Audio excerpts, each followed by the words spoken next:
and Liz Doyle from Ashford in Kent are an unlikely couple. Sid, a quiet, reflective Ulsterman, and Liz, his exuberant American wife. In 1981, they started an independent evangelical church, the Ashford Christian Fellowship, originally on the Stanhope estate on the outskirts of the town, where their pastoral work brought them face to face with the realities of violence and poverty. The local Methodists offered them the challenge of being resident evangelists on the Stanhope estate. Their first favourable impressions of Stanhope were soon overturned as their church became a target of mindless violence. When we first moved there, I thought it was really posh.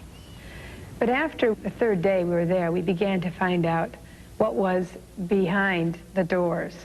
And when the first rock came through the window, and as a result, we got to start meeting some of the young people.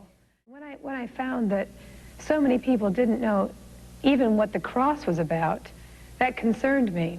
And it then made me feel personally that we needed to work here. Was it a violent place? It could be violent, yes. There were numerous incidents while we were there of violence.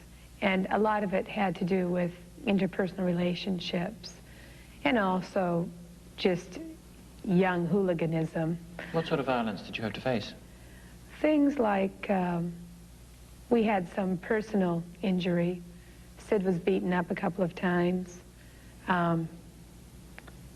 Through the shock of one of those, I nearly lost our first child.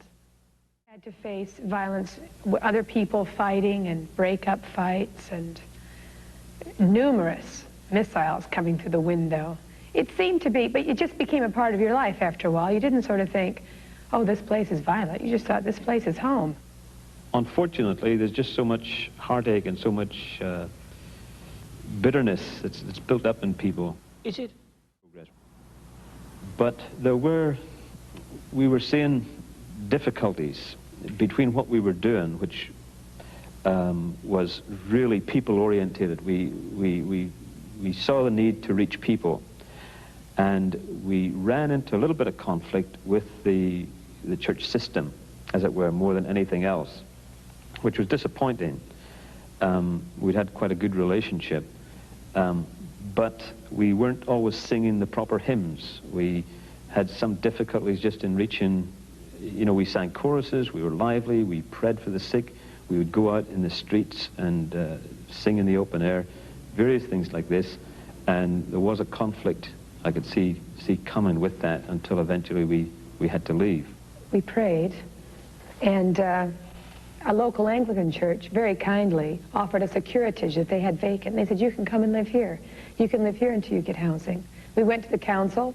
We said, could we please have a council house? And they just said, no, no, no, all the way along. That was very, very disturbing and very humiliating, because we did have this little child. We had nowhere to live. We had no income. We had no church. So the people that we were going to be leaving, they said, well, we're not staying here. And we asked you, Sid, to be our pastor. And that was 16 people. And so Sid said, well, okay, I'll be your pastor. And we went and we then moved into this curatage, and we began meeting in one of their front rooms. We left Stanhope in 1980 and met in one of the members' homes after losing our home and church building. Approximately 20 people believed that together we should begin a free church.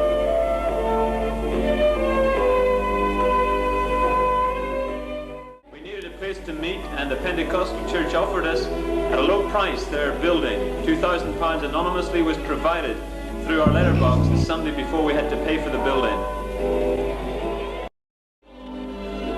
God has raised up 3 other men along with their wives who minister alongside Liz and myself in the work here. We have Dave and Sue Nostiger from Ohio, Ron and Joyce Strip, 35 years pastoral experience. Barry and Gina Roberts. Barry came to know the Lord whilst he was working on the shop floor, a local factory, and a local man.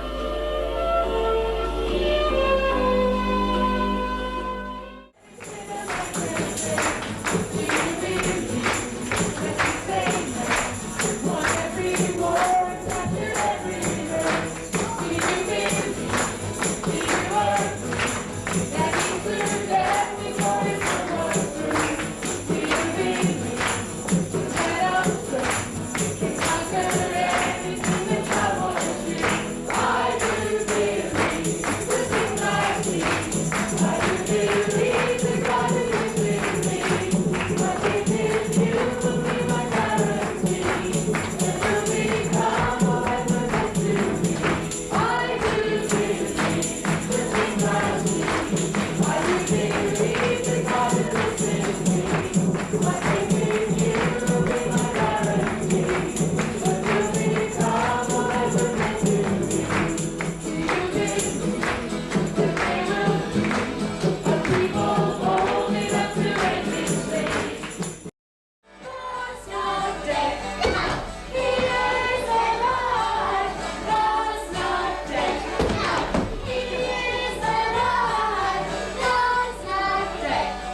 The congregation then acquired an old car sales room, which members have now turned into a place of worship and a meeting centre.